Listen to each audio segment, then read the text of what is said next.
Одлуката за повлекување на средствата од проектот Железничка инфраструктура од Софија до бугарско-македонската граница е уште еден негативен пример како националните политики влијаат на транспортните политики и како се менуваат одлуките кои веќе се донесени за изградба на патна и железничка инфраструктура.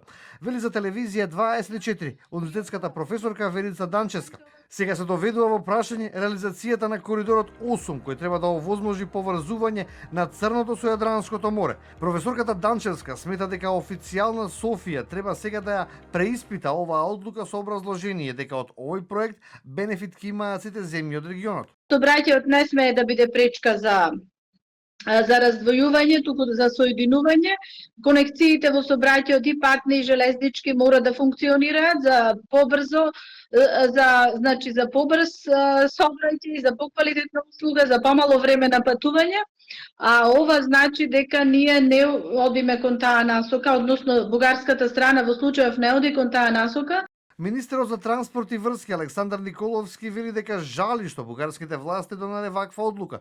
Тој додава дека коридорот 8 не само што е исклучително значаен за Македонија, туку значаен за регионот, за Европа, но и за НАТО. Со жалење ја примам информацијата која што вчера стигна, а која што веќе е и официјален документ усвоен од бугарската влада, со кој што Бугарија одлучи да ги трне средствата кои што претходно беа предвидени за реконструкција на делот на пругата од Софија до Ѓуешево, имајќи предвид дека пруга има, но пругата е во очајна состојба во Бугарија и практично не може да се користи и не треба само да се изгради тунелот и да се изгради спојка со Ѓуешево, туку многу побитно да се направи реконструкција од Ѓуешево до Софија со цел Скопје и Софија да се спојат. Оваа одлука на промената на програмата на транспортната поврзаност на Бугарија предизвика доста небулози во бугарската јавност. Медиумите пренесуваат дека тамошните експерти се изненадени од овој потек, со образложение дека токму Бугарија беше таа која што врши притисок врз македонските власти да се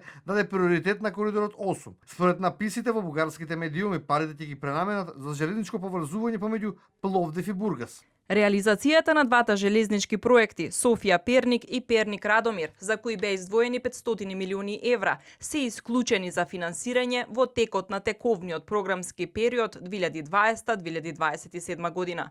Веднаш по доаѓањето на власт на ВМРО ДПМН, тие најавија дека имаат план дел од парите наменети за изградба на пруга кон Бугарија да ги пренаменат за изградба на брза пруга кон Грција. Експресно пристигнаа реакција од официјална Софија, пошто тој план на македонските власти отпадна. Потоа излегува информации лично од премиерот Мицкоски дека имало обид за негово подмитување, само да го одобри тендерот за продолжување на работите на коридорот 8. Инаку, проектот железничко поврзување на Македонија и Бугарија е стар повеќе од 30 години.